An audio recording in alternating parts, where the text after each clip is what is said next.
For the last couple of months, we've all been trying to make the best out of a tough situation. I'm just curious, from your standpoint, is there a positive in that this has allowed you to even focus more on football? Not that you wouldn't be, but this has been so different. How has this worked for you from that standpoint? I think there's been a lot of learning throughout this process. I think during all this, it's kind of made everybody go back to the just sheer fundamentals of you can't do so many complex drills and all this stuff because everybody might not have the same equipment, but we can teach the very base fundamentals of what this new coaching staff wants to do and go from there. So I think that's been the best thing, is essentially just getting back to the basics. And I know you had some guys down last week or the week before, wide receivers and tight ends and stuff. How did that go? How good was it to get the competitive juices going a little bit? And then, like you said, try to introduce some of the new stuff and get back to the basics with them. It felt really good. I'll be honest. I mean, we didn't have everybody. Didn't want to bring some of the younger guys down to overwhelm them because we're not through our installs yet. So wanted them to still feel like they're getting used to it. But we had 9 guys here, so it felt really good to get around them, start speaking the terminology, and for some of these guys to be around each other. I think that was a big thing for Hooper to be down here and be around some of the guys. Because a lot of them were here last year, but it was good for everybody to be around speaking the same terminology, like I said, and, just kind of hanging out. During all this, you're kind of stuck at home, but we had a chance to get outside and throw a little bit. Can you tell me about your footwork that Alex Van Pelt has wanted you to try? How has that been going? And, are you making a lot of progress with that? Are you getting the muscle memory to pull that off? Yeah, so I think the big thing when he's talking about that, essentially it's changing my stance up in shotgun formation, putting my left foot forward, which I've never done. But if you look at places he's been, Andy Dalton did it in Cincinnati, Aaron Rodgers does it in Green Bay. It's just a different rhythm and timing. And so, yeah, it is breaking some of the habits that I've had for a long time, but getting used to it. It's just about repetition, to be quite honest with you. So you can drill it, you can get used to it, but then that's why having the guys down last week was so great, of being able to actually translate that to real timing on routes. Just your thoughts on what Andrew Berry has done this offseason, what the team has done specifically for you and for the offense around you. And then also, how much of the Vikings last season offensively have you watched, and what do you think of the scheme and given the personnel you guys have, what do you think you guys can do out of that offense with multiple tight ends, heavy play action, et cetera? Yeah, so that's looking at the grand scheme of things of what we brought in throughout the draft and trading, free agency, all of that. It seems like they're absolutely, one message, one team. We have a game plan for what we really want to try and accomplish. And it seems as though Andrew and Kevin and the whole staff has gotten on the same page of, personnel-wise, of how we want to accomplish that. So seeing the cut-ups and everything, yeah, we do have somewhat similar personnel to what Minnesota had, with the strong running game, picking up Jedrick and Conklin as of recently for our run game to help those backs out. And then just for the passing game of what Minnesota did, they had some good tight ends. And so having David still on board and Steven, a young guy growing in, and then also obviously Austin Hooper to come help out with that, as productive as he is. So personnel-wise of what they've tried to do for the scheme, matching that up, it seems like they're on the same page. I'll say that. And then for the whole team, we're bringing in guys that have the right mindset, that want to win, and it seems as though they will do anything to have that accomplished. What are the challenges or difficulties in having to learn another offensive system, especially without being in the building and around the coaches and on the field? I apologize if you hear the trash truck moving through the neighborhood. But it is what it is. Coming out of the draft, I always thought I was able to adapt to whatever system I was going to be in, to be a smart player, something I pride myself on. So it could be an excuse if I wanted it to be. But there's nothing wrong with gaining knowledge from different guys that have coached around and been around great players. If you can pick up something from all these different systems and put it all together, I know I haven't had the success that I truly want to accomplish down the road, but if I can combine all this and, play within the system that I'm in now, that's when the good things happen. If you can relate and you can react because you've seen certain looks before, you've seen reads before. It's the combination of knowledge. That's why, having guys like Alex Van Pelt and Stefanski that have had so much success, and then you bring in Case Keenum, who's played in that system, so he can relate to those reads. And then also having a guy like Garrett in our room as well that I can just bounce things off of. It's going really well right now. So I'm happy about it. It's not an excuse. So it's not what it's going to be. Why do you think this year will be better for you personally than last year was? I have a different approach to this year. I think it's everybody that has been interviewed in our team has kind of, hit the nail on the head over and over about, it's just time to work. It's time to do our thing instead of talking about it. So this is the first media thing I've done just because there's no need to be talking about it. It's just time to go do it. And right now it's, kind of moving in silence, which is fine with me. That's how I used to do it before getting on a bigger stage. So I'm happy to get back to those roots. And like I said earlier, get back to the fundamentals to where I can accomplish the goals when the season comes around. With John Dorsey leaving, the GM who drafted you is gone. And you hear a lot of people talking about the Browns. They say, year 3 for Baker, this is the year he's got to, prove that he's that franchise quarterback all over again. How much is that motivating you, pushing you, not necessarily what outside people are saying, but to prove yourself the way that you have in the past? I think, for me, that goes back to the mindset that I'm comfortable in living in, that work ethic mentality. I think that fits it. But there's no doubt year 3 is always a big year in these contracts and timing wise. Everybody knows that. But I'm not going to put any added pressure on myself. There's no need for that, because if I win, good things will happen. Good things will happen for our team and the guys around me, and that's the most important part. So if I play better, that's why quarterback is one of those positions. It's the hardest in sports. If I play better, our team's going to do better. So I put that pressure on myself, and so it doesn't matter what year it is. I have to play better each year. I'm just curious, what are your impressions of Kevin Stefanski? Unfortunately, your face-to-face time with him is through a computer screen or a phone screen, but just what are your impressions of him and the offense that he's looking to run, which is obviously your 3rd or 4th in 3 years?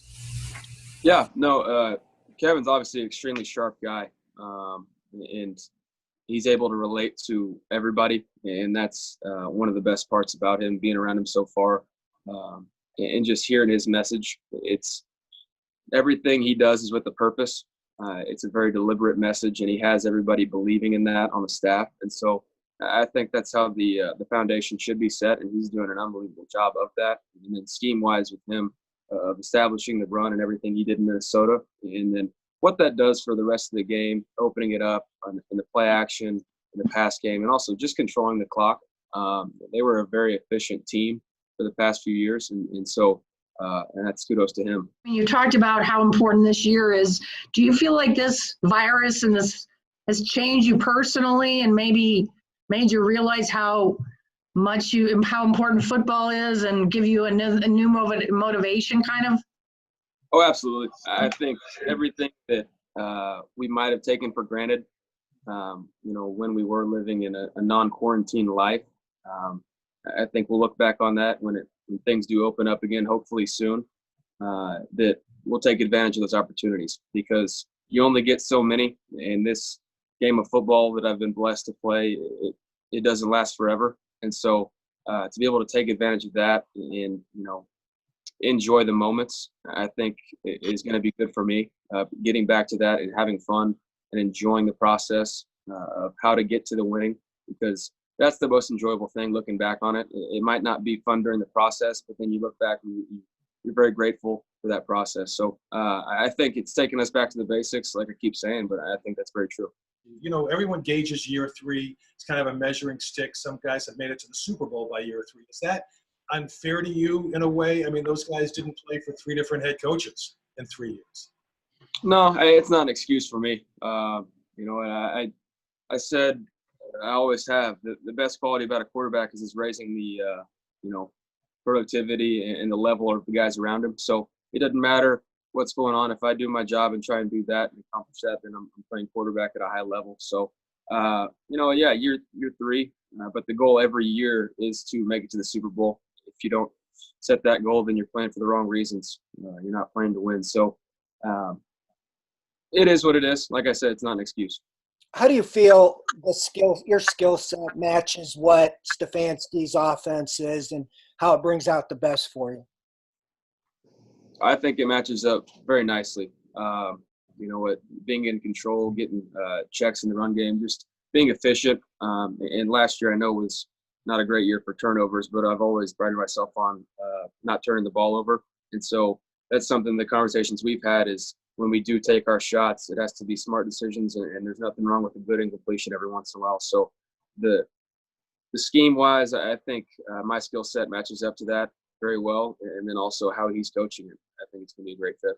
Talk about how you think that things will go this year with Odell and Jarvis, considering they're coming off of their surgeries and, who knows how much they're really going to be able to practice in training camp. Do you feel like you have enough to build on, or might that be a little bit of a hindrance in the early going? No, I think what we're doing right now in these Zoom meetings and these installs will create a great foundation for scheme-wise of being on the same page. And I've enjoyed kind of sitting in and listening on some receiver meetings with Coach O'Shea. He's a very sharp guy as well. But, those guys are working extremely hard after their surgeries for the rehab process, and they look really good. They say they feel really good.